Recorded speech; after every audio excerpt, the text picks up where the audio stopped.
বন্ধুরা, ভারত বনাম ইংল্যান্ড সিরিজের শেষ টেস্টের আগেই টিম ইন্ডিয়ায় এক বিশাল ধাক্কা। হ্যাঁ বন্ধুরা, চোট পেয়ে সিরিজ থেকে ছিটকে গেলেন ঋষভ পান্ত। আর সেই জায়গায় প্রথমবারের মতো টেস্ট দলে সুযোগ পেলেন তামিলনাড়ুর এক তরুণ ক্রিকেটার নারায়ণ জাগদেশান। হ্যাঁ বন্ধুরা, কে এই জাগদেশান? হঠাৎ করে কিভাবে এলেন টেস্ট দলে? আর ঋষভ পান্তের চোট কতটা গুরুতর? সব প্রশ্নেরই উত্তর পাবেন আজকের এই ভিডিওটিতে। তাই বন্ধুরা, ভিডিওটি একদমই স্কিপ না করে শেষ পর্যন্ত দেখার জন্য অনুরোধ রইল। বন্ধুরা, চতুর্থ টেস্টের প্রথম দিন ম্যানচেস্টারে ক্রিস ওকসের বলের বিরুদ্ধে রিভার সুইপ খেলতে গিয়ে চোট পান ঋষভ পান্ত। সেই মুহূর্তে মাঠেই চিকিৎসা হয় তার।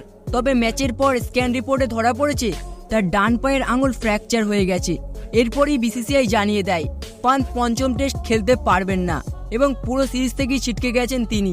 বোর্ডের তরফ থেকে জানানো হয়েছে মেডিকেল টিম তার রিকভারি মনিটর করবে এবং দ্রুত সেরে ওঠার শুভেচ্ছাও জানানো হয়েছে। এদিকে এই খবরে টিম ইন্ডিয়ার ব্যাটিং অর্ডারে বড়সড় পরিবর্তনের সম্ভাবনা তৈরি হয়েছে। আর এই পরিস্থিতিতে সুযোগ পেয়ে গেলেন নারায়ণ জাগদেশান, তামিলনাড়ুর উইকেট কিপার ব্যাটার, যিনি ঘরোয়া ক্রিকেটে সম্প্রতি দুর্দান্ত ফর্মে রয়েছেন। লিস্ট এ ক্রিকেটে এক মরশুমে 5টি সেঞ্চুরি সহ একাধিক রেকর্ড গড়েছেন তিনি। তার এই ধারাবাহিক ফর্মই তাকে এনে দিল ভারতের টেস্ট দলে প্রথম ডাক। তো বন্ধুরা, এখন প্রশ্ন হচ্ছে ওভাল টেস্টে ভারতীয় একাদশে কে সুযোগ পাবেন, ধ্রুব জুরেল নাকি নারায়ণ জাগদেশান? সেটা এখন সম্প্রতি নির্ভর করছে জাগদেশানের অভিষেকের উপর। এটা ভারতের জন্য নতুন চ্যালেঞ্জ, আবার নতুন মুখের জন্য বড় সুযোগও। তো বন্ধুরা, আপনাদের কি মনে হয়, নারায়ণ জাগদেশান টেস্টে সফল হবেন আর ঋষভ পান্তকে কি মিস করবে টিম ইন্ডিয়া এই নির্ধারক টেস্টে? এই বিষয়টিকে নিয়ে আপনার কি মনে হয়?